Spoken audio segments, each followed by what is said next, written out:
పరిశుద్ధమైన తండ్రి, కృపగలిగిన మా దేవ, జీవము కలిగిన మా రాజా, మీ ఘనమైన నామానికి లెక్కలేని స్తుతులు స్తోత్రములు తండ్రి. జీవము కలిగిన మా దేవ, గనుడా, ఈ రాత్రికాల సమయంలో విశ్రాంతి దినమున ఏ మాటలు వినబడితే తండ్రి మా బ్రతుకు మార్పు చెందుతుందో, ఏ మాటలు మా హృదయంలో నాటబడితే అయ్యా మేము మీ వారం అవుతామో, మాడల మీ ప్రణాళిక నెరవేర్పు జరుగుతాయో దేవాటి వాక్కు చేత మీరు మాతో మాట్లాడమని, మాలోని లోపమును సరిచేసి తండ్రి మీ కృప చొప్పున మమ్మల్ని స్థిరపరిచి బలపరిచి కనికరించి కృప చూపించి కాపాడమని యేసయ్య పరిశుద్ధ నామమును ప్రార్థించి పొందుకొని ఉన్నాను మా పరమ తండ్రి. Amen. Amen. Praise the lord. Hallelujah. దయచేసి గమనించండి, పురుషులు ముందు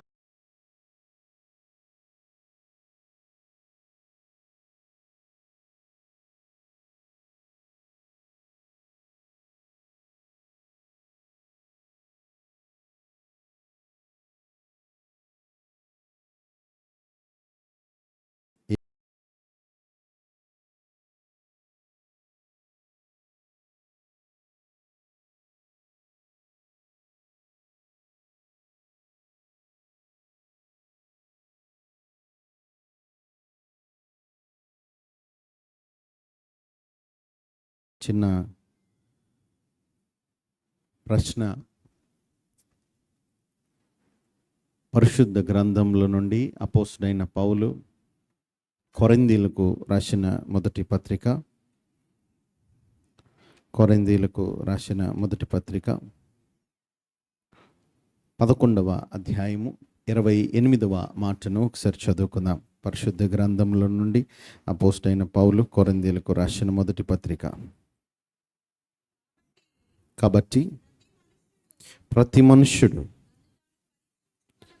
తనను తాను పరీక్షించుకొనవలెను, అలాగు చేసి ఆ రొట్టెను తిని ఆ పాత్రలోనిది త్రాగవలెను. దేవునికి స్తోత్రం కలుగునుగాక. కాబట్టి ప్రతి మనుష్యుడు తనను తాను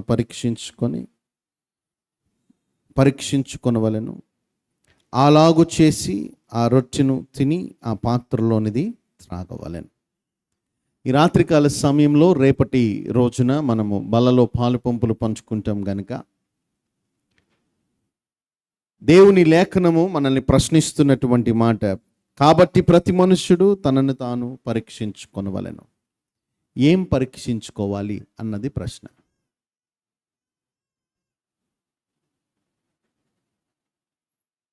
ఇక్కడ పెళ్ళైన వాళ్ళు ఉన్నారా? పెళ్లి చేసుకున్నవాళ్ళు, దేవుడు మిమ్మల్ని దీవించుగాక. ఎప్పుడన్నా ఈమెను నేను ఎందుకు పెళ్లి చేసుకున్నాను అని ప్రశ్న వచ్చిందా మీకు? లేదా ఈయనను నేను ఎందుకు వివాహం చేసుకున్నాను అంటే ఇంకా వ్యంగ్యంగా కూడా మాట్లాడవచ్చు. ఇటువంటి దాన్ని, ఇటువంటి వాడిని నేను ఎందుకు పెళ్లి చేసుకున్నాను, సరిగ్గా సెలెక్ట్ చేసుకోలేదా అని ఎప్పుడన్నా క్వశ్చన్ చేసుకున్నారా? First question. నెక్స్ట్, పిల్లలు కలిగిన వాళ్ళు ఉన్నారా? ఆ బిడ్డల్ని చూసినప్పుడు అసలు ఇట్లాంటి వాడిని నేనెందుకు కన్నాను, నా కడుపుని ఎందుకు పుట్టాడు? లేదా ఈ ప్రశ్నను కొంచెం విశ్వాసపరంగా ఆలోచన చేస్తే, దేవుడు ఇటువంటి బిడ్డను నాకెందుకు ఇచ్చాడు? ఎందుకు అందరూ మగపిల్లలే పుట్టారు, ఎందుకు అందరూ ఆడపిల్లలే పుట్టారు? ఎప్పుడన్నా క్వశ్చన్ వచ్చిందా మనకి?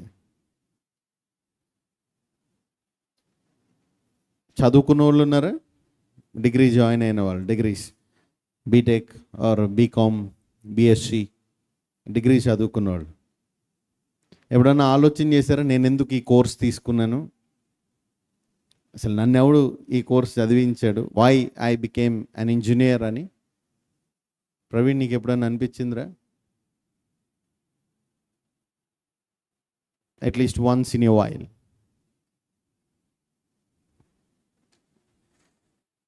అనిపించలేదా? ఎప్పుడు అనిపిస్తుందో తెలుసా? బీయింగ్ ఎ గ్రాడ్యుయేట్ అంటే ఒక ఇంజనీర్గా చాలాసార్లు నన్ను కొందరు క్వశ్చన్స్ వేసినప్పుడు, నువ్వేం చదువుకున్నావు అన్నప్పుడు నేను ఇంజనీరింగ్ చేశానండి అంటే, మరి పాస్టర్ పని ఎందుకు చేస్తున్నావు అని అడిగారు. చేస్తున్న పనికి చదువుకున్న చదువుకి సంబంధం లేకపోతే ఆ ప్రశ్న అడుగుతారు. అలాగే మనకు కూడా మనం పెరిగిన విధానానికి, మనము చూస్తున్నటువంటి బిడ్డలను లేదు చేసుకున్నటువంటి జీవిత భాగస్వామిని చూస్తున్నప్పుడు మనకి ఇటువంటి ప్రశ్నలు కలుగుతాయి. ఇది అసలు కరెక్ట్గా ఉందా లేదా అని. వాటిని మనము మార్చలేము, కానీ ఎందుకంటే ఇట్స్ ఆల్రెడీ హ్యాపెండ్, అది జరిగిపోయింది. కానీ ఒక క్రీస్తు బిడ్డగా, ఒక విశ్వాసిగా జరగనై ఉన్నటువంటి ప్రతి రోజుని కూడా ఈరోజు మన భక్తి నిర్ణయం చేస్తుందండి.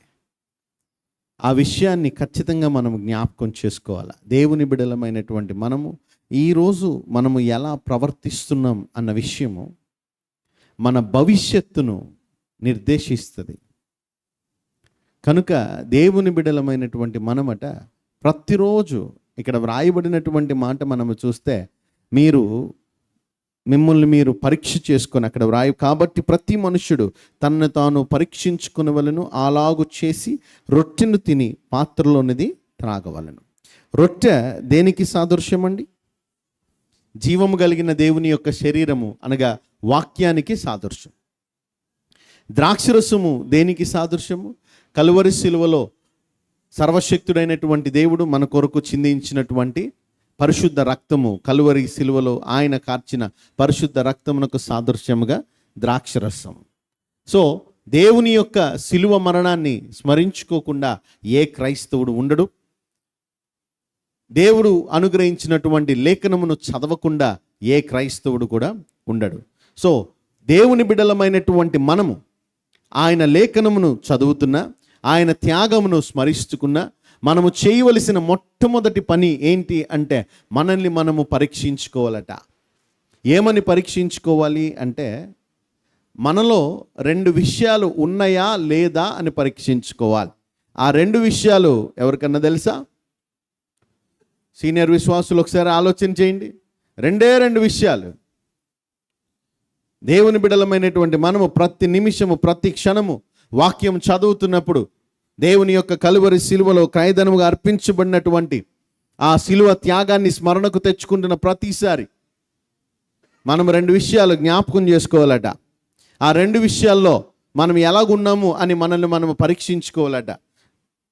ఏ విషయాలో ఎవరన్నా చెప్పగలుగుతారా? మనకు తెలిసిన కొన్ని విషయాలు చెప్పండి. ఏ విషయాల్లో మనల్ని మనం పరీక్షించుకోవాలి? రక్షణ పొందావా? రక్షణ పొందావు. బాప్తీసం తీసుకోలేదా?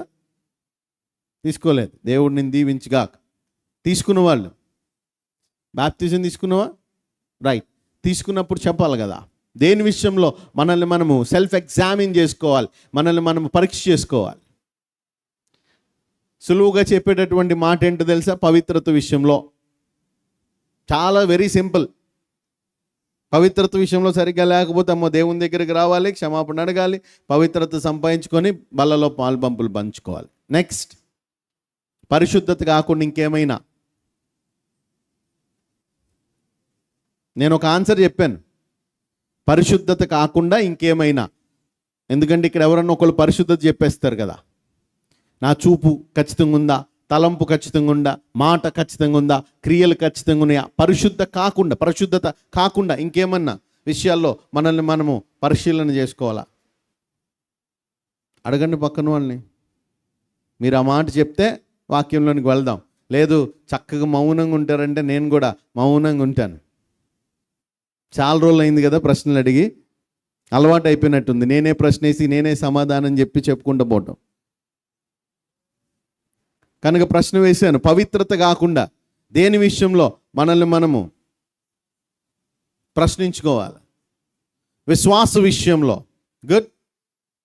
విశ్వాస విషయంలో మనల్ని మనము పరీక్షించుకోవాలి. ఇంకా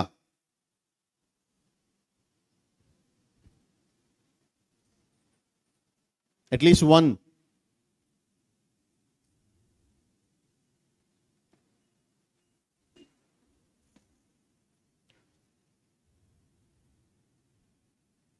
జ్యోతక్క చెప్పింది విశ్వాసం అని. మిగిలిన వాళ్ళు ఎవరు ఆలోచించట్లేదా? పురుషులు వాక్యానుసారంగా జీవించే విషయంలో. గుడ్. ఇంకా వాళ్ళు చెప్పినవన్నీ నిజమే.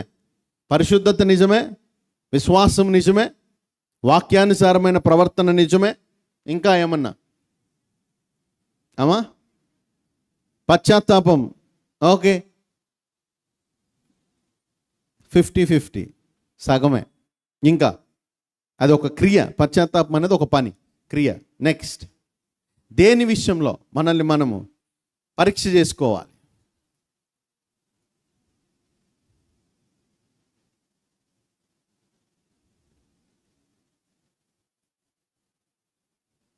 ఇంకెవరన్నా?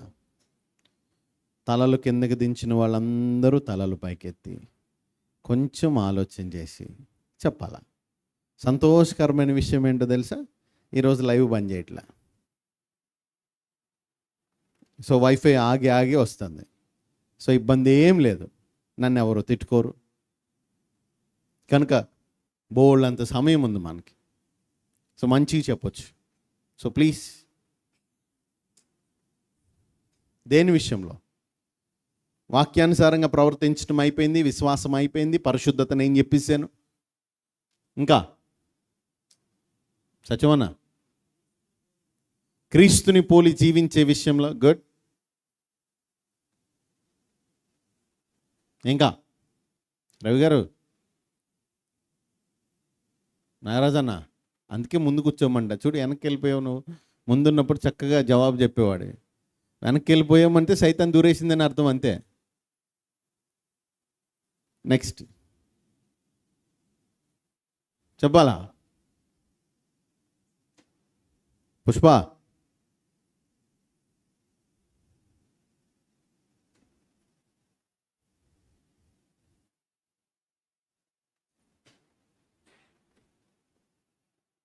సరే ఒక ప్రశ్న అడుగుతాను. ఇది కూడా మళ్ళీ ప్రశ్నే.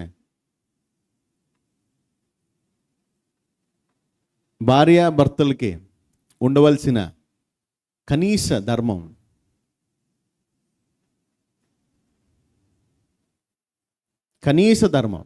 బేసిక్ అన్నమాట. భార్యాభర్తలకి ఇది లేకపోతే అసలు వాళ్ళిద్దరిని భార్యాభర్తలు అనరు. ప్రేమ, సాత్వికము, సమాధానము కాదండి అమ్మా. ఎస్, ఒకరికొకడు లోబడటం. గుడ్. దాన్ని ఇంకొంచెం లోతుగా ఆలోచన చేస్తే లాయల్టీ అంటామండి, నమ్మకత్వం.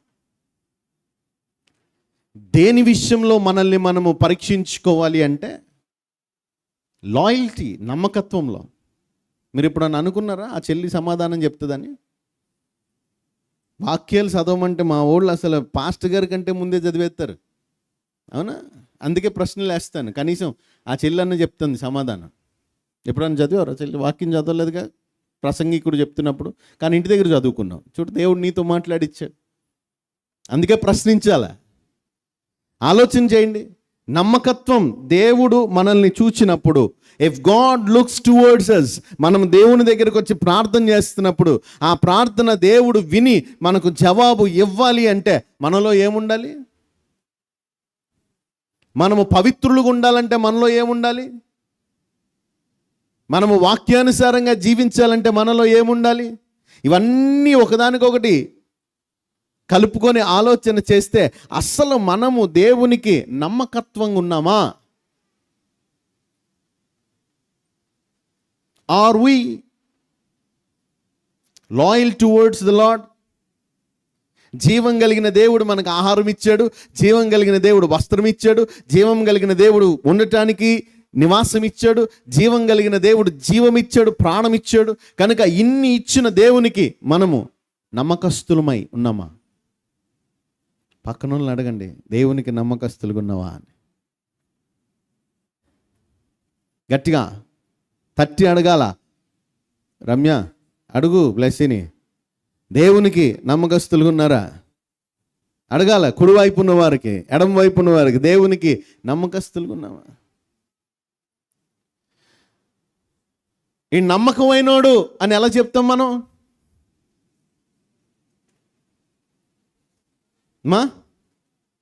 మనం ఒకరిని చూసి నమ్మకమైనోడు అని ఎలా చెప్తాం? క్యారెక్టర్ని బట్టి. ఓకే, ఇంకా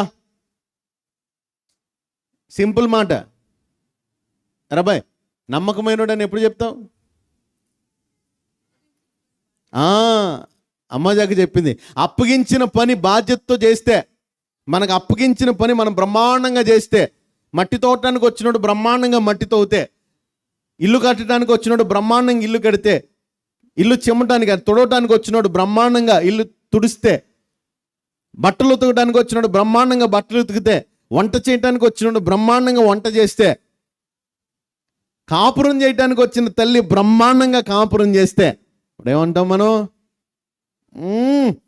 ఆ కోళ్ళు నమ్మకస్తురాలండి, అవునా? అత్తగారు ఇంకా కోళ్ళ గారికి తాళాలు గుర్తు ఇవ్వలేదంటే నమ్మకం లేదు. I don't believe. డబ్బులు దుబారా చేస్తావేమో, పాడు చేస్తావేమో, నీకు ఇంకా చిన్నతనం పోలేదేమో, అవునా?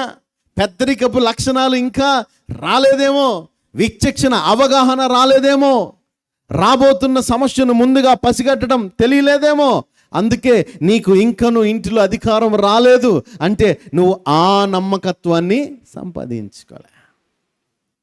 సో 2 విషయాలు, ఒకటి నమ్మకంగా ఉన్నామా, 2 మన బాధ్యతను మనము బాగా చేస్తున్నామా, మంచిగా చేస్తున్నామా, మనకు అప్పగించిన పని.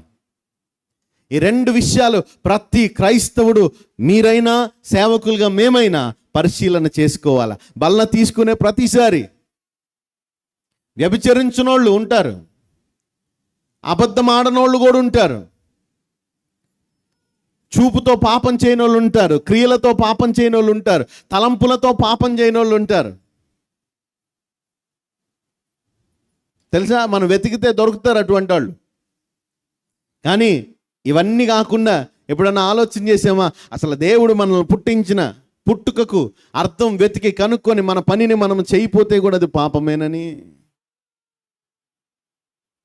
జీవము కలిగిన దేవుడు నజరేయుడైన యేసు ప్రభుల వారు కలువరి శిలువలో క్రయధనముగా అర్పించబడుతున్నప్పుడు, అయ్యా నీవు నాకు అప్పగించిన పనిని నేను నెరవేర్చాను, సమాప్తమైనది చెప్పారా లేదా? నాకు అప్పగించిన పని నేను ముగించేశాను, సమాప్తమైనది చెప్పారా లేదా? తండ్రి నీ చేతికి నా ఆత్మను అప్పగిస్తున్నాను చెప్పారా లేదా? మరి ఆయనే చెప్పినప్పుడు ఆయన బిడ్డలమని చెప్పుకునే మనము, క్రీస్తుని పోలి జీవిస్తున్నామని చెప్పుకునే మనము, దేవుని కొరకు మాత్రమే బతుకుతున్నామని చెప్పుకునే మనము ఆయనలాగా బతకాలంటారా వద్దంటారా? తండ్రి నీవు నాకు అప్పగించిన పని నేను అకంప్లిష్, నేను దాన్ని ముగించేశాను, నేను దాన్ని సాధించాను ప్రభువా చెప్పకుండా తండ్రి నీ చేతికి నా ఆత్మను అప్పగిస్తున్నానని ఎలా చెప్పగలం? చెప్పలేంగా. జీవం కలిగిన దేవుడు జక్కీ ఇంటికి వెళ్ళాడంట. జక్కీ ఇంటికి రక్షణ వచ్చేసింది. ఆ జక్కీ ఇంటికి రక్షణ వచ్చేసిన తర్వాత సర్వశక్తుడైనటువంటి దేవుడు, చాలా జాగ్రత్తగా గమనిద్దాం, సర్వశక్తుడైనటువంటి దేవుడు తన ప్రయాణాన్ని యెరూషలేము వైపుకు తిప్పి ఆయన యెరూషలేము వైపు అడుగులు వేస్తున్నప్పుడు అక్కడ ఉన్నటువంటి జనాంగం అంతా చాలా సంతోషంగా ఉన్నారంట. ఎందుకో తెలుసా? ఇంకేముంది, జీవం కలిగిన దేవుడు యెరూషలేములోనికి వెళ్తున్నాడు, ఆయన తన రాజ్య స్థాపన చేయబోతున్నాడు, ఈ భయంకరమైనటువంటి రోమా ప్రభుత్వం యొక్క బానిస సంఖ్యల నుండి, అధికారం నుండి మనకు విడుదల రాబోతుంది, ఆయన రాజ్యము నలుదిక్కులా వ్యాపించబోతుంది, ఆయన రాజుగా చూడబోతున్నామని చాలా సంతోషంగా ఉన్నారట. వాస్తవంగా ఆయన వచ్చింది ఆ రాజ్య స్థాపనకు కాదుగా. అందుకనే అక్కడ ఉన్నటువంటి ప్రజలతో ఒక మాట చెప్తాడు ఆయన. ఏమంటారు అంటే, పరిశుద్ధ గ్రంథంలో నుండి లూకాసు వార్త 19వ అధ్యాయము 23వ మాటను ఒకసారి చదువుకుందాం. నీవెందుకు నా సొమ్ము సహకారుల యొద్ద షావుకారుల యొద్ద ఉంచలేదు? అట్లు చేసి ఉండిన ఎడల నేను వచ్చి వడ్డీతో దానిని తీసుకొందునే అన్నాడు. జీవం కలిగిన దేవుడు చెప్పిన ప్రతి మాట కూడా అద్భుతమైన మాటే. షావుకారుల దగ్గర పెట్టి ఉండొచ్చు కదా అన్నారు. ఈ షావుకారులకి మనకు అర్థమయ్యే రీతిలో చెప్పాలి అంటే, దేవుడు మనకిచ్చిన డబ్బులు అయితే వ్యాపారం చేయాలా, లేకపోతే బ్యాంకులో పెట్టాలా? అవునా? దేవుడు మనకిచ్చిన డబ్బులు పెరగాలనుకోండి, అయితే వ్యాపారం చేయాలా? ఉద్యోగం చేస్తే డబ్బులు పెరగవు, వచ్చిన డబ్బులు వచ్చినట్టు ఖర్చు అయిపోతాయి. డౌటా? డౌట్ ఉంటే నా భార్యని అడగండి. ఎన్ని సంవత్సరాలు ఉద్యోగం చేసింది? ఆల్మోస్ట్ 13 ఏళ్ళు. 13 ఏళ్ళు. క్షణం తిరిగి లేదు, దమ్మిడి ఆదాయం లేదు. వచ్చిన డబ్బులు వచ్చినట్టు ఖర్చు అయిపోయినాయి.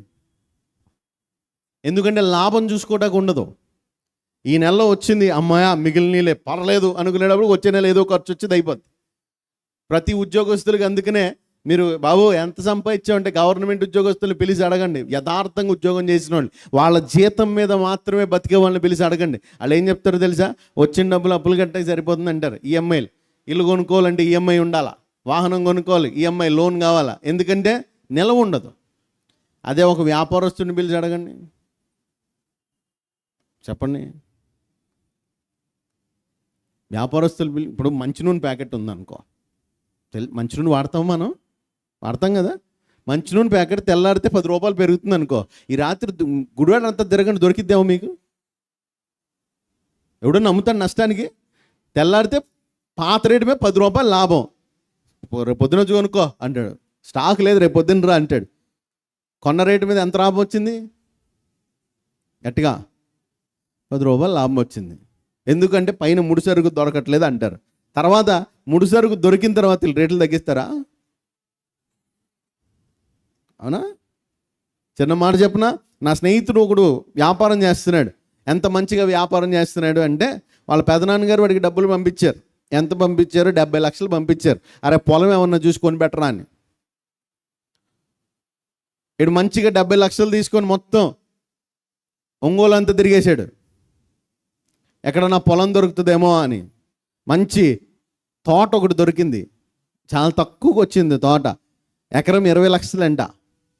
సో 3 ఎకరాలు వీడి దగ్గర ఉన్నాయి కూడా చూసుకొని మొత్తం కలిపి ఒక 5 ఎకరాలు ₹1 కోటి పెట్టి కొనేశాడు. మంచిగా దాన్ని బాగా సాగు చేశాడు. పొద్దున్నే లేచేటప్పుడు 4 గంటలకు తోటకి వెళ్ళిపోయాడు. సాయంత్రం దాకా అంత తోటలోనే, తినటం తోటలోనే, అంత తోటలోనే. ఆ తోటను బాగా పెంచాడు. ఎంతలా పెంచాడు అంటే, అటు నుంచి వెళ్తున్నటువంటి ఒక ప్రముఖ వ్యాపారవేత్తకు నచ్చేంతగా. ఆయన ఆగి, ఎవడిది ఈ తోట అన్నాడంట. నాదేనండి అంటే, అవునా, ఎంతకు అమ్ముతావు అన్నాడు. నేను ఇది అమ్మను, అమ్మటాకు కొనలేదు అన్నాడు.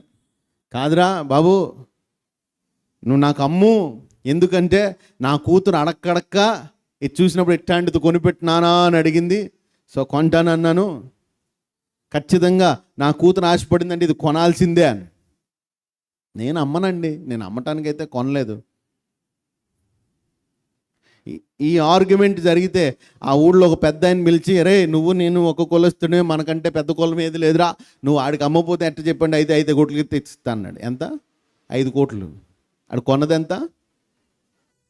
చచ్చినట్టు కొనుక్కున్నాడు ఆయన కూతురు కోసం. ఆయనకి 5 కోట్లు లెక్కే కదా, అంత పెద్ద వ్యాపారస్తుడు ఆయన. ఓ సింతేనా, ఓకే అని చెప్పి 5 కోట్లు ఇచ్చి వెళ్ళిపెట్టిపోయాడికి ఎంత లాభం? ఎన్ని నెలలు ఉద్యోగం చేస్తాను సంపాదిస్తాడు? వ్యాపారస్తుడు సంపాదించినట్టు ఏ ఉద్యోగస్తుడు సంపాదించలేడు, తెలుసా? అందుకే దేవుడు ఇచ్చిన ద్రవ్యాన్నట అయితే వ్యాపారంలో పెట్టు, లేకపోతే షావుకార్ అంటే బ్యాంకర్స్, బ్యాంకులో పెట్టు. ఇంట్లో పెట్టుకున్నావు అనుకో, అయితే చెదలు పట్టేస్తాయి, లేకపోతే దొంగోడు పట్టుకెళ్ళిపోతాయి. రెండూ నాశనమే. వ్యాపారం చేయాలి, వృద్ధి కలగాలి, నాకు అభివృద్ధి చెందాలి అని. అందుకే మీరు చూడండి, ఎంప్లాయీస్ బాగా ఇద్దరు మంచి గవర్నమెంట్ ఎంప్లాయీస్, మంచి గవర్నమెంట్ టీచర్స్ మహా బాగా సంపాదిస్తే ఇంకొక ఇల్లు ఒక స్థలమో కొనుక్కుంటారు అంతే. అదే ఒక వ్యాపారస్తుడిని చూడండి, నష్టం రాకుండా ఉంటుందా? ఏ వ్యాపారస్తుడికైనా నష్టం రాకుండా ఉంటుందా? ఏ వ్యాపారస్తునైనా అడగండి, ఖచ్చితంగా నష్టం వస్తుంది. ఆ నష్టం వచ్చినప్పుడు ఆ నష్టాన్ని భరిస్తూ తను ఏమి ప్రణాళిక వేసుకుంటాడు తెలుసా? అసలు ఈ నష్టం రాట కారణం ఏంటి, నేను ఎక్కడ తప్పు చేశాను, ఎక్కడ లెక్క తేడా వేసుకున్నాను, సో వచ్చేసరికి ఈ నష్టాన్ని ఏదో ఒక రకంగా లాభం కింద మలుచుకోవాలనుకుంటాడు. వాడు మంచి వ్యాపారస్తుడు. నష్టం వచ్చి దివాలా తీసేవాడు కాదు గురు నేను మాట్లాడేది. మంచి వ్యాపారస్తుడు ఆ నష్టాన్ని పరిగణలోకి తీసుకొని ఎందుకు వచ్చింది అంటే మంచి ప్రయోజకుడు అవుతాడు, మంచి వ్యాపారస్తుడు అవుతాడు. ఎందుకంటే తన వ్యాపారాన్ని వృద్ధి చేసుకోవాలనుకున్నాడు. అందుకే జీవం కలిగిన దేవుడు చాలా స్పష్టంగా అంటాడు, నేను నీకు ఇచ్చాను కదా తలాంతులు, నేను నీకు కొంత ద్రవ్యాన్ని ఇచ్చాను, కొంత బలాన్ని ఇచ్చాను, అయితే దాన్ని ఉపయోగించుకోవాలా, లేకపోతే అది ఎవడికి ఉపయోగకరమో వాడి దగ్గర పెట్టాలా. నువ్వు ఆ రెండూ చేయలేదు కనుక నీవు శపితుడు అయిపోతావు. జీవం కలిగిన దేవుడు ముగ్గురు వ్యక్తులను పిలిచి, నేను రాజ్యాన్ని స్వతంత్రించుకోవటానికి రాజ్యాధికారం కోసం వెళుతున్నాను, నేను తిరిగి వస్తాను మీ దగ్గరికి అని వాళ్ళకి తలాంతులు ఇచ్చాడట.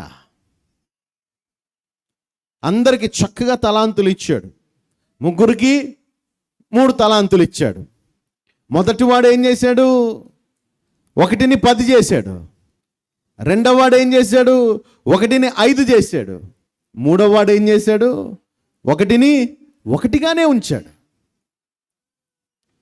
1ని 10 చేసినోడు, అయ్యా నువ్వు నాకు ఇచ్చావు, నేను వ్యాపారం చేశాను, దీన్ని రెట్టింపు చేశాను అనగానే జీవం కలిగిన దేవుడు రాజు తిరిగి వచ్చి ఏమన్నాడు తెలుసా? నీ 1ని 10 చేసావు గనుక 10 రాజ్యాల మీద నీకు అధికారం ఇస్తున్నాను అన్నాడు. బాధ్యత పెరిగిందా తగ్గిందా? వినబడట్లా. బాధ్యత పెరిగిందా తగ్గిందా? నమ్మకత్వంతో పనిచేసినోడికి బాధ్యత ఎప్పుడు పెరుగుతుందండి. నీవు నేను యథార్థంగా పనిచేయటం ప్రారంభిస్తే మన బాధ్యత పెరుగుతుంది. ఒక్కొక్కసారి మనకు విసుకొస్తుంది. నేను పొద్దున్నే వచ్చి అందరికంటే పెందలాడొచ్చి పాటలు పాడుతాను, నేనే పాడాలా? ఎవడు? నీ బాధ్యత పెంచాడు దేవుడు. ఆయన ఇష్టపడుతున్నాడు కనుక నువ్వు పాడుతున్నావు, ఆయన ఇష్టపడుతున్నాడు కనుక నువ్వు పని చేస్తున్నావు, ఆయన ఇష్టపడుతున్నాడు కనుక నీకు అనుమతి దొరుకుతుంది. ఒకవేళ ఆయనకి ఇష్టం లేకపోతే ఆ ఆత్మ వేరే వాళ్ళ మీదకి వెళ్ళిపోతుంది, అభిషేకం వేరే వాళ్ళ మీదకి వెళ్ళిపోతుంది, నీ స్థానం అక్కడి నుండి తీసివేయబడుతుంది. కనుక మనం చేస్తున్నటువంటి పనిని మనము సంతోషించాలి. కానీ చాలాసార్లు మనకు ఒక నిర్లక్ష్యం ఉంటుంది, అడగబోద్ది, మనం తప్పితే ఎవడు లేడు అనుకుంటామా? ఎవడన్నా మనం తప్పితే ఎవరు లేర్రా అనుకునే వాళ్ళు ఎవరు ఉన్నారా? ఒకసారి ఇద్దరు వైఫ్ అండ్ హస్బెండ్లు దెబ్బలాడుకొని, మంచిగా సీరియస్గా దెబ్బలాడుకొని, బల్లకి రాలా. దేనికి రాలేదు? బల్లకి రాలా. సో బల్లకి రాపోయేటప్పటికి దేవుని మహాకృప ఏంటో తెలుసా? మంచి మంచి ఇన్ఫార్మర్లు ఉంటారు పాస్టర్ గారికి, పిల్లలే. ఏమైనా అమ్మోళ్ళు కనపడలేదంటే కొట్టుకున్నారుగా అన్నాడు. కొట్టుకున్నారుగా అని. ఓ సో ఆ రోజు వెళ్ళాలా, 2011 అనుకుంటాను, ఆ రోజు వెళ్ళాలా. సో వెళ్ళి ఏంటి ఇంటికి బల్లకి రాలేదేంటి అని అడిగితే వాళ్ళు చెప్పిన సమాధానం, నేను ఏం చేసినా ఈయనకి నచ్చట్లా.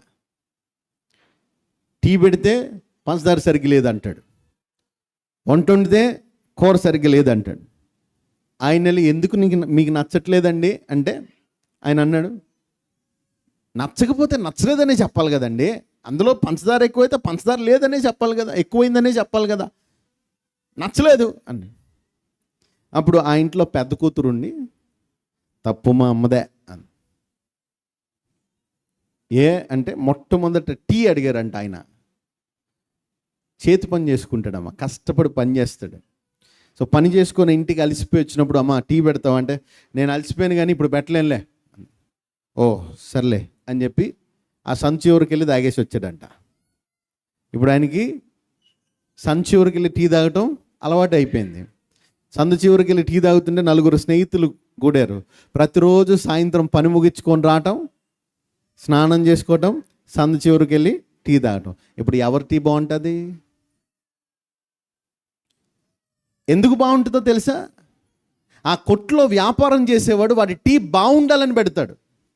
ఎందుకంటే వాడి దగ్గర టీ బాగోపోతే ఎవడు తాగడు, ఎవడు రాడు. ఈరోజు ఉన్న రుచి రేపటికి లేకపోతే కొంచెం తగ్గినా కూడా ఎవడు రాడు. నిన్న ఉన్నట్లేదురా, అక్కడ వేరే దగ్గరికి వెళ్దాం అంటాడు. అరే నిన్న మొన్న ఎప్పుడు వచ్చినా వీడి దగ్గర ఒకే రకమైనటువంటి రుచి ఉందిరా అంటే, సీరియస్లీ. కొన్ని సంవత్సరాల క్రిందట నాకు చాలా జ్ఞాపకం ఉంది. మన బస్ స్టాండింగ్ ఉంది కదా, బస్ స్టాండింగ్ పక్క రోడ్డు కాకుండా ఆ పక్కన చిన్న సందు ఒకటి ఉంటుంది. ఆ సందులో ఒక టిఫిన్ బండి ఉండేది. ఆయన దగ్గర పొద్దునే టమాటా బాత్ వేస్తాడు, పప్పుల చట్నీ ఉంటుంది. నా సొంత బంధువు కొన్ని సంవత్సరాల తర్వాత కొన్ని సంవత్సరాలు ఆల్మోస్ట్ 10-20 ఇయర్స్ తర్వాత వచ్చి నన్ను పంపించి, రే సైకిల్ వేసుకొని వెళ్ళి అక్కడ టమాటో బాత్ కట్టించుకురారా అన్నాడు. తీసుకొని వచ్చిన తర్వాత ఆయన రుచి మారలేదురా. నేను ఎప్పుడు స్కూల్కి వెళ్తా చూసినా ఆ సందులో కనీసం ఒక 50-60 మంది ఉండేవాళ్ళు టిఫిన్కి వెయిటింగ్. మీకు గుర్తుందా ఎవరికన్నా ఇక్కడ ఉన్న వాళ్ళకి? ఎందుకో తెలుసా? ఆ పెద్ద ఆయన ఉన్నంతకాలం, ఆ బండి ఉన్నంతకాలం ఒక్కరోజు కూడా ఆ రుచి తగ్గలే. ఎందుకు అంటే నా దగ్గరకు వచ్చేవాడు రుచి కోసమే వస్తున్నాడు. ఆడు రుచి కోసం వచ్చి ఆ రుచి నచ్చితేనే నాకు ₹1 ఇస్తాడు. ఒకవేళ ఆ రుచి నచ్చని రోజున ఏం జరుగుతుందో తెలుసా? వ్యాపారము నష్టపోతుంది. అందుకని చాలా జాగ్రత్తగా చేస్తాడు. మనం ఎప్పుడన్నా అంత జాగ్రత్తగా కాపురం చేసామా? ఎప్పుడన్నా అంత జాగ్రత్తగా బిడ్డల్ని పెంచామా? అంత జాగ్రత్తగా పనులు చేసామా? అంత జాగ్రత్తగా ఆలోచన చేయండి. జీవం కలిగినటువంటి దేవుడు లెక్క అడిగితేనో మనకి నమ్మకత్వం ఉందంటారా? మనకు అప్పగించినటువంటి బాధ్యతను మనము చక్కగా చేస్తున్నామంటారా? 3 దాసులు కనబడుతున్నారు. మొదటి దాసుని దేవుడు మెచ్చుకున్నాడు. బలా నమ్మకమైన మంచి దాసుడు అన్నాడు. నువ్వు మంచి దాసుడు, ఎందుకో తెలుసా? నువ్వు 1ని 10 చేసావు, 10 పట్టణాల మీద నిన్ను అధికారిగా నిలబెడుతున్నా అన్నాడు. రెండోవాడు అంత కష్టపడలేదు, సగమే కష్టపడ్డాడు. మొదటి వాడితో పోల్చుకోలేదు. వాడికి 10 వచ్చేసినాయి, నాకేం లేదు అనుకోలే. వాడికి 10 వచ్చినాయి, వాడి సామర్థ్యం అది. రెండో వాడికి 5 వచ్చినాయి. దేవుడు హేళన చేయలా. ఆయన నమ్మకస్తుడు కదా. దేవునికి తెలుసు ఎవని దగ్గర ఎవని సామర్థ్యం ఎంత అని. 10 వచ్చినోడికి బహుమానం ఇచ్చాడు, 5 వచ్చినోడికి కూడా బహుమానం ఇచ్చాడు. కానీ ఏమీ చేయకుండా ఉన్నవాడికి దేవుడు శిక్షను విధించాడు. ఈ రాత్రి మనం ఆలోచన చేసుకోవాల్సింది ఒకటే. దేవుని బిడ్డలుగా బల్లలో పాలు పంపులు పంచుకునే మనము 1ని 10 చేస్తున్నామా? ప్రభుకి స్తోత్రం, దేవుడు మనకి బహుమానం ఇవ్వబోతున్నాడు. లేదు 1ని 5 చేస్తున్నామా? మన శక్తి కొలది, ప్రభుకి స్తోత్రం, దేవుడు మనకి బహుమానం ఇవ్వబోతున్నాడు. కానీ దేవుడు మనకిచ్చిన సామర్థ్యాన్ని వ్యర్థం చేస్తున్నాం. ఒకవేళ దేవుడు మనకి, ఫర్ ఎగ్జాంపుల్, ఒక ఉదాహరణకు మాత్రమే చెప్తున్నానండి. దేవుడు నాకు వివేచన వరం ఇచ్చాడు అనుకో. వివేచన వరం అంటే జరగబోయే విషయాలు చెప్పే వరం. ఇప్పుడు ఆ వరాన్ని నేను ఎలా వాడాలి?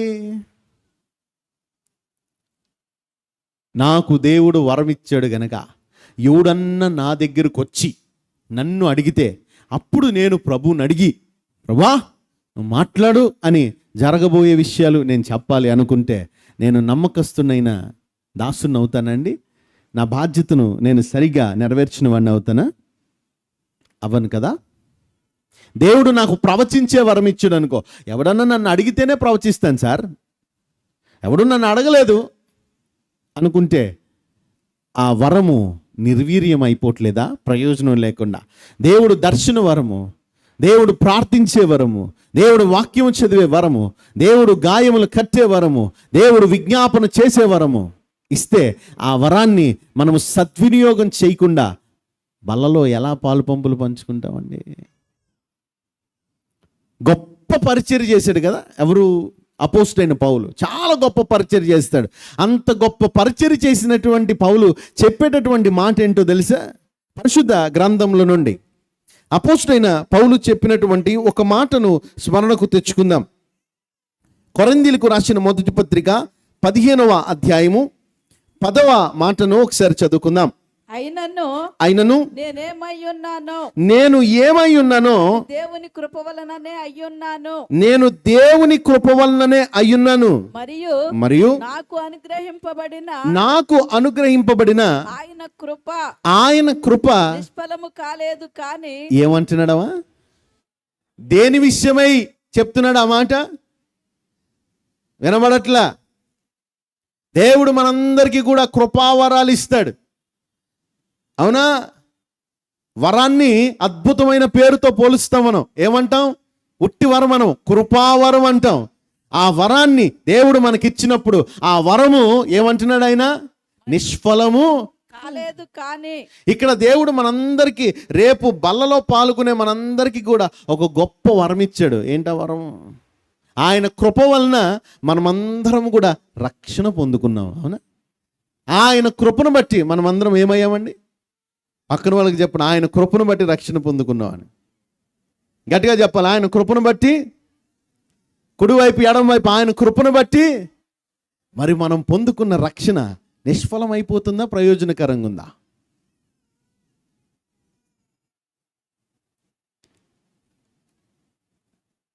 నేను నా ఇంటిలో రక్షణ పొందితే నా భార్య రక్షణ పొందుకోవాలా? మేమిద్దరము రక్షణ పొందుకుంటే నా బిడ్డలు రక్షణ పొందుకోవాలా? ఆ తర్వాత నా రక్త సంబంధికులు రక్షణ పొందుకోవాలా? ఆ తర్వాత ఇరుగు పొరుగు వారికి నేను సువార్తను ప్రకటించి రక్షణలోనికి నడిపించాలా? ఇవి ఏది జరగకపోయినా దేవుడు కృపచేత నన్ను రక్షించుకున్న ఆ రక్షణ ఏమైనట్టు? నిష్ఫలమైనట్లు కాదా? అంటే మన బాధ్యతను మనము సరిగా నెరవేర్చట్లేదు తెలుసా? 2, జీవం కలిగిన దేవుడు మత్తయి సువార్త 7:7లో ఒక మాట అంటాడు. ఏమంటాడు? అడుగుడి మీకు ఇయ్యబడును కదా, అడుగుడి మీకు ఇయ్యబడును, వెదకుడి మీకు దొరుకును, తట్టుడి మీకు తీయబడును, అడుగు ప్రతివానికి ఇస్తానన్నాడు. ఆ మాట మళ్ళీ చదువుదాం అందరం ఒకసారి. అడుగుడి మీకు ఇయ్యబడును, వెదకుడి మీకు దొరుకును, తట్టుడి మీకు తీయబడును, తట్టుడు మీకు తీయబడును, అడుగు ప్రతివాడును పొందును, అడుగు ప్రతివాడును పొందును, వెదకువానికి దొరుకును, తట్టువానికి తీయబడును. మరి మనం అడుగుతున్నామా? దొరకట్లేదా? పొందుకోవట్లేదు అంటే మనం అడగట్లేదు. అయ్యా లేదు, నేను ప్రార్థన చేస్తున్నాను అయినా దేవుడు జవాబు ఇవ్వట్లేదు. ఖచ్చితంగా ఇవ్వట్లేదు. ఎందుకో తెలుసా? జవాబు పొందుకునేలాగా మనం ప్రార్థన చేయట్లేదు. అయ్యా నేను ప్రయత్నం చేస్తున్నాను, ఈ వ్యాపారం ఆ వ్యాపారం ఏది చేసినా కూడా ఒక్కదానిలో కూడా ప్రతిఫలం రావట్లేదు. ఎందుకు రావట్లేదో తెలుసా? ప్రతిఫలం వచ్చేలాగా ప్రయత్నము చేయట్లేదు. Simple answer. చాలాసార్లు చెప్తాను, మళ్ళీ చెప్పడానికి సిగ్గుపడిన అసలు. ప్రాబబిలిటీ అండ్ స్టాటిస్టిక్స్ అంటాం. ర్యాండమ్ ప్రాసెస్ అని ఒక సబ్జెక్ట్ ఉంటుంది మాకు ఇంజనీరింగ్లో. ప్రాబబిలిటీ చాలా మంచి సబ్జెక్ట్ అది. ఆ సబ్జెక్టు ఎన్నిసార్లు రాసినా తప్పేవాడిని. భలే బాధ అనిపించేది. చాలాసార్లు రాస్తున్నా తప్పుతున్నా.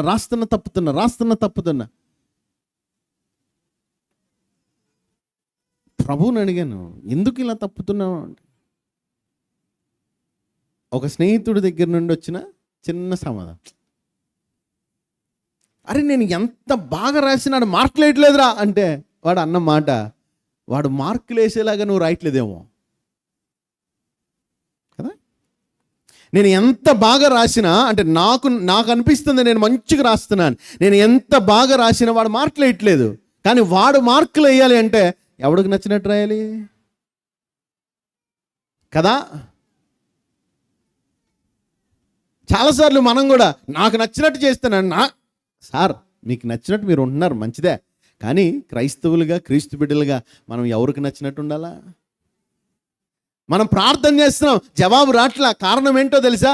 మన ప్రార్థన మనకు నచ్చినట్లుగా ఉంది, అందుకే జవాబు రాట్లా. అది ఎవరికి నచ్చినట్లుగా ఉంటే జవాబు వస్తుంది? ఆయన చిత్తానుసారముగా ఏది అడిగినను, తండ్రి చిత్తానుసారంగా ఏది అడిగినను కుమారుడి నామ ఘనత కొరకై మనకది అనుగ్రహిస్తాడు కదా. దేవుణ్ణి గణపరచడానికి కదా యేసు ప్రభుల వారిని తండ్రి అయిన దేవుడు గణపరచడం. మనం ఏం అడిగినా తండ్రి కుమార పరిశుద్ధాత్మ నామములు అడుగుతున్నాం మనం. అది ఆయన చిత్తానుసారంగా ఉంటే దేవుడు ఖచ్చితంగా మనకి ఇస్తాడుగా.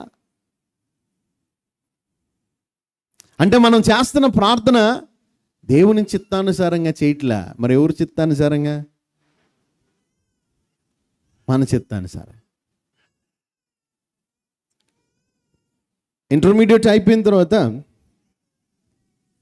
ఇంజనీరింగ్ జాయిన్ అయిన తర్వాత వెరీ ఫస్ట్ నాకు వచ్చిన మొట్టమొదటి రోగం ఏంటంటే టైఫాయిడ్ జ్వరం వచ్చింది. హాస్టల్లో ఫస్ట్ వచ్చిన జ్వరం టైఫాయిడ్ జ్వరం. హాస్పిటల్కి వెళ్ళాను, టైఫాయిడ్ జ్వరం. వెళ్ళగానే డాక్టర్ కంటే ముందు మెడిసిన్ నేనే చెప్తున్నా. పారాసెటమాల్ ఇస్తాడు, సిప్రోఫ్రాక్సిన్ అని ఉంటుంది, సిఫిక్సిమ్ అంటారు, 250 mg ఇస్తాడు, 5 రోజుల కోర్సు వాడమంటాడు. మొదటి 2 రోజులు వేయగానే జ్వరం తగ్గిపోద్ది. దానికి ఇంత దూరం రావాలా? అప్పుడు కూడా జ్వరం తగ్గకపోతే నరానికి ఇంజెక్షన్ పెడతాడు. ఇదే ట్యాబ్లెట్ ఇంజెక్షన్లో నుంచి పంపిస్తాడు, 2వ రోజుకి తగ్గిపోద్ది. ఇదే క్యాలిక్యులేషన్. మొదటి సెమిస్టర్లో టైఫాయిడ్ వచ్చింది, 2వ సెమిస్టర్లో టైఫాయిడ్ వచ్చింది, 3వ సెమిస్టర్లో టైఫాయిడ్ వచ్చింది, 4వ సెమిస్టర్లో పదాగా వచ్చేటప్పుడు టైఫాయిడ్ వస్తుంది. ఆ డాక్టర్ రెక్సిలిన్ ఆవిడ పేరు, మంచి డాక్టర్ ఆవిడ అన్న మాట ఏంటో తెలుసా? అరే నీకు పద్దాక టైఫాయిడ్ ఎందుకు వస్తుంది అసలు? నేను రాసిచ్చిన బిళ్ళలన్నీ వాడుతున్నావా అంటే మనకు తెలుసుగా, డాక్టర్ చెప్పినట్టు మనం ఎందుకు చేస్తాం అసలు? ఆవిడ 5 రోజులు ఇస్తుంది, 2 రోజులకి జ్వరం తగ్గిపోతుంది, 3వ రోజు వేసాము, 4వ రోజు 3వ రోజు రాలేదుగా, 4వ రోజు చూద్దాం జ్వరం వచ్చిద్దా రాదా, రాలా కాబట్టి ట్యాబ్లెట్ వేయలా. సో 4వ రోజు 5వ రోజు వేయట్లా, మళ్ళీ జ్వరం వస్తుంది, మళ్ళీ 2 రోజులు ట్యాబ్లెట్ వేస్తున్నా, జ్వరం తగ్గుతుంది, 3వ రోజు మళ్ళీ సేమ్ అదే కథ కదా. దేవుని బిడ్డలమైన మనం కూడా చాలా జాగ్రత్తగా బల్ల తీసుకునే ప్రతిసారి దేవుని దగ్గరికి వచ్చి కళ్ళు సరిగ్గా ఉన్నాయా, తలం సరిగ్గా ఉందా, చూపు సరిగ్గా ఉందా, పనులు సరిగ్గా ఉన్నాయి, అమ్మా ఇన్ని పాపాలు చేశాను ప్రభా క్షమించినైనా అంటాం. కథ బ్రహ్మాండం. దేవుని దగ్గర క్షమాపణ. మళ్ళీ బల్లారాధన అయిపోగానే ఏంటి అవ్వారం ఏంటి సంగతి అయిపోయింది, కూటమి అయిపోయింది అక్కడితో. మళ్ళీ అదే పాపం, మళ్ళీ అదే పాపం, మళ్ళీ అదే పాపం. ఎంతవరకు? హృదయశుద్ధి గలవారు ధన్యులు, వారు దేవుని. అది జరిగే వరకు మనం అదే పాపంలో పడుతూనే ఉంటాం. ఎప్పటి వరకు అంటే మన హృదయము శుద్ధి చేయబడే వరకు. హృదయము శుద్ధి చేయబడాలి అంటే నేను ఆయనకు నమ్మకస్తుడుగున్నానా, ఆయన నాకు అప్పగించిన పని మంచిగా చేస్తున్నానా. డాక్టర్ ఊరికిన 5 రోజుల బిళ్ళలు ఇవ్వరు సార్.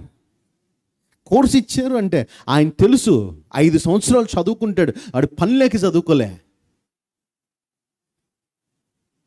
నేను సీనియర్ పేషెంట్ని, నాకు అన్నీ తెలుసు అని కొన్నిసార్లు ఏ బిళ్ళ పడితే ఆ బిళ్ళ కూడా వేసేసుకుంటున్నాం తెలుసా. మెడికల్ షాప్కి వెళ్ళి భద్రయ్య కొట్టుకో, రంగ మెడికల్ దగ్గరకు వెళ్ళి 10 రూపాయలు ఇచ్చి బిళ్ళ తెచ్చుకొని నాకు ఆ కొట్లోనే తగ్గుతుంది. రంగయ్య ఏమన్నా MBBS FRCS చదువుకున్నాడా? లేదుగా. ఆ బిళ్ళ ఇచ్చాడు, మనం వేసుకున్నాం, తగ్గిపోయింది, ఆ చాలు అనుకుంటాం. అసలు ఎందుకు వచ్చింది ఎప్పుడన్నా ఆలోచన చేశారా? ఒకసారి ఒక తల్లికి తలనొప్పి వస్తుందండి. తలనొప్పి వచ్చిన ప్రతిసారి కొడుకొని పిలుస్తుంది, 5 రూపాయలు ఇస్తుంది, రే పోయి మాత్ర పట్టరా అంటుంది. మాత్ర వేసుకుంటుంది, పని చేసుకుంటుంది, తగ్గిపోతుంది. మాత్ర వేసుకుంటుంది, కొన్ని సంవత్సరాలు తలనొప్పి వస్తానే ఉంది, మాత్ర వేసుకుంటుంది, తలనొప్పి వస్తానే ఉంది, మాత్ర వేసుకుంటుంది. ఇక మాత్రగా పని చేయట్లా, తలనొప్పి తగ్గట్లే. అప్పుడు పోయిందంట ఆసుపత్రికి వెళ్ళి, అయ్యా నాకు తలనొప్పి అస్సలు తగ్గట్లేదు. డాక్టర్ అడిగాడు, ఎంతకాలం నుంచి వస్తుంది తలనొప్పి? ఇప్పుడేంటయ్యా 6-7 ఏళ్ళ నుంచి తలనొప్పి వస్తుంది, మాత్ర వేసుకుంటుంటే తగ్గిపోతుందని. 6-7 ఏళ్ళ నుంచి తలనొప్పి వస్తుంది, ఇప్పుడు దాకా ఆసుపత్రి రాకుండా ఏం చేసావు? మెడికల్ షాప్కి వెళ్ళాను, బెళ్ళ ఇచ్చాడు, వేసుకున్నాను.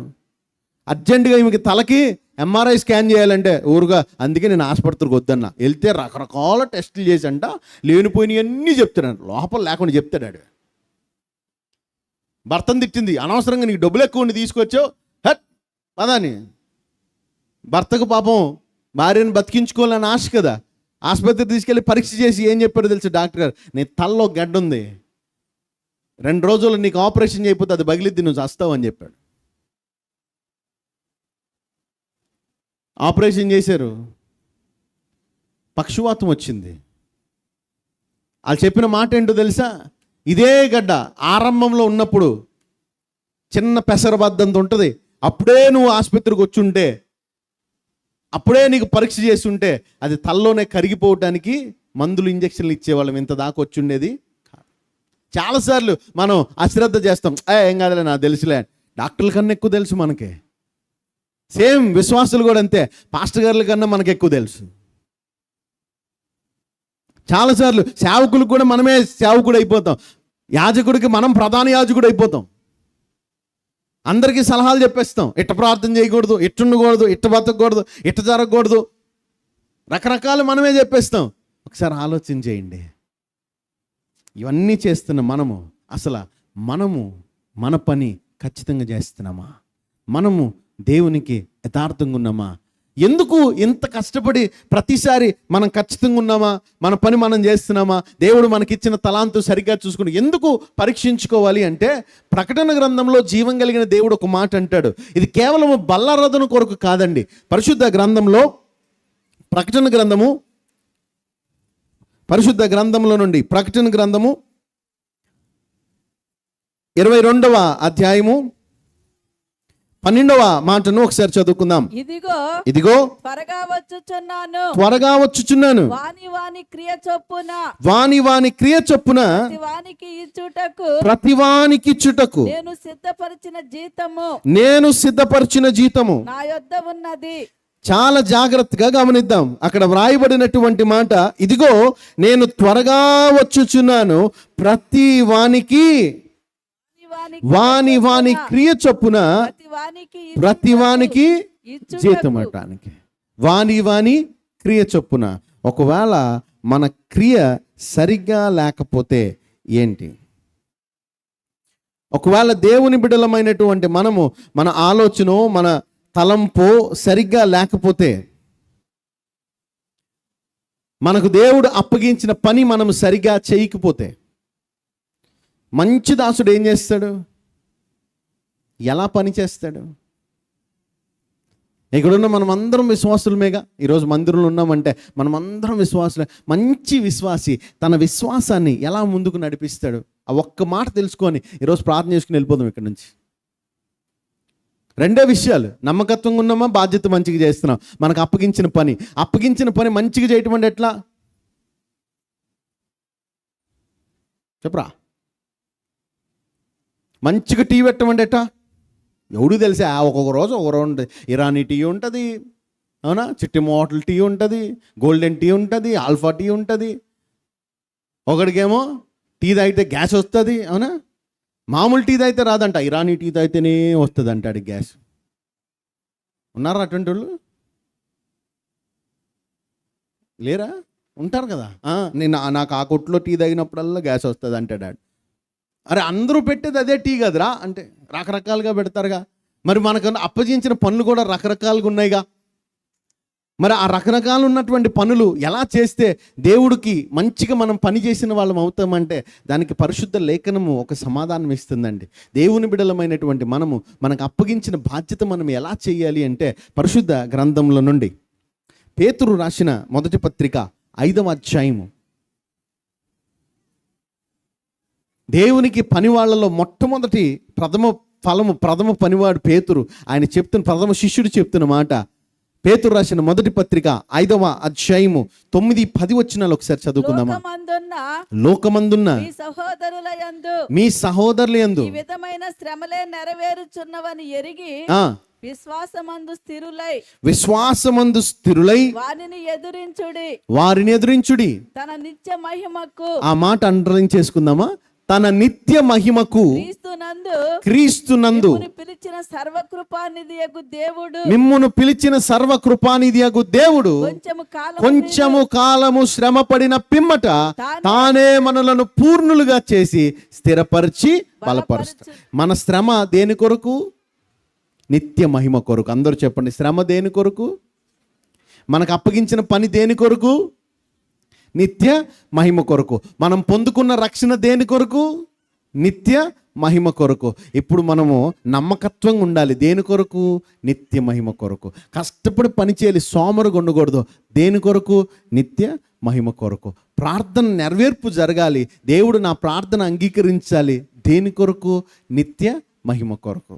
ఈ మాట యేసు ప్రభుల వారి దగ్గర మనం చూస్తాం. తండ్రి, నిత్యము నీవు నా మనవి ఆలకించుచున్నావని నేను ఎరుగుదును, కానీ ఇప్పుడు నీ నామం కనపరచబడాలి, ఇప్పుడు నీ నామం మహిమపరచబడాలి, ఇక్కడున్న ప్రజలందరికీ నీ శక్తి తెలియాలా, ఇప్పుడు నువ్వు గొప్పోడు అని తెలియాలా, కనుక నా ప్రార్థన అంగీకరించాను, లాజర్ లేచి బయటికి రా అంటాడు. అవునా?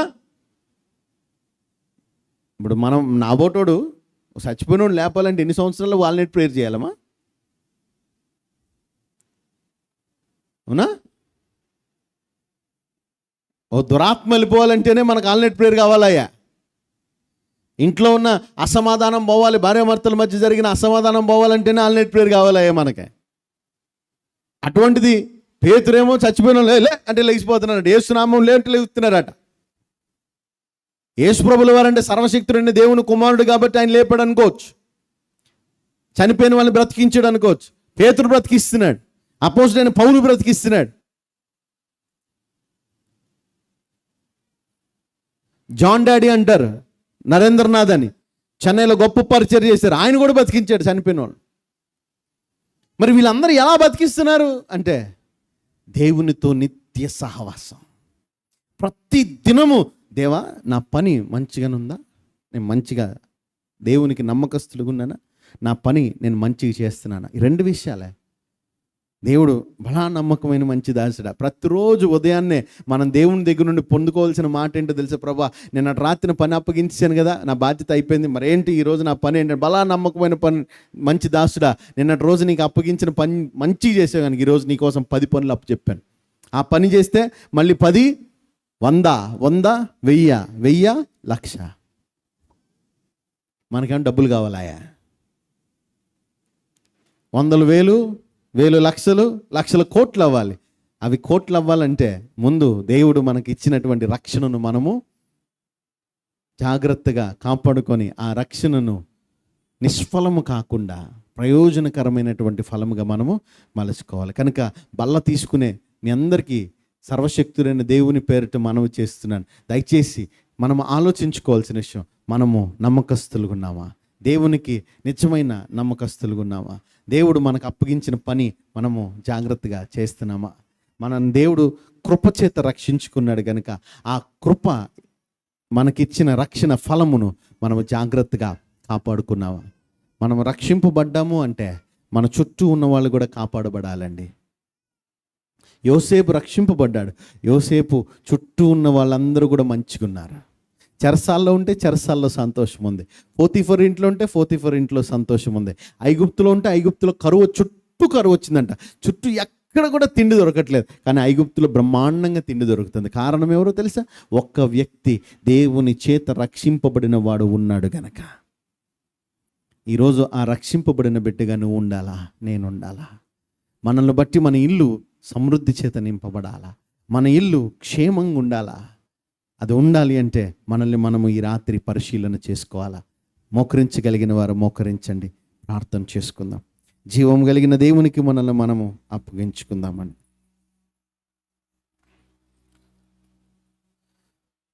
అయ్యా, నీవు నాకు ఇచ్చిన కృప నిష్ఫలం అవ్వకూడదు నాయన. కృప చేత నన్ను రక్షించుకున్నావు స్వామి. ఆ ఫలము పాడైపోకూడదు బాబు. మనల్ని మనము దేవునికి అప్పగించుకుందామండి. ప్రభువా, మేము నీవిచ్చిన ఆత్మీయ వరములను సోమరితనంతో దాచిపెట్టాం నాయన. చెడ్డదాసులు అనిపించుకున్నాం ప్రభువా. ఈరోజు మీరు మాతో మాట్లాడారు. నీ కృప ద్వారా వాటిని వృద్ధి చేసి నీవు తిరిగి వచ్చేటప్పటికి బలా నమ్మకమైన మంచి దాసుడా అని మెప్పు పొందే భాగ్యం మాకు దయచేయండి నాయన. ప్రతి ఒక్కరూ ప్రభుని అడుగుదామండి.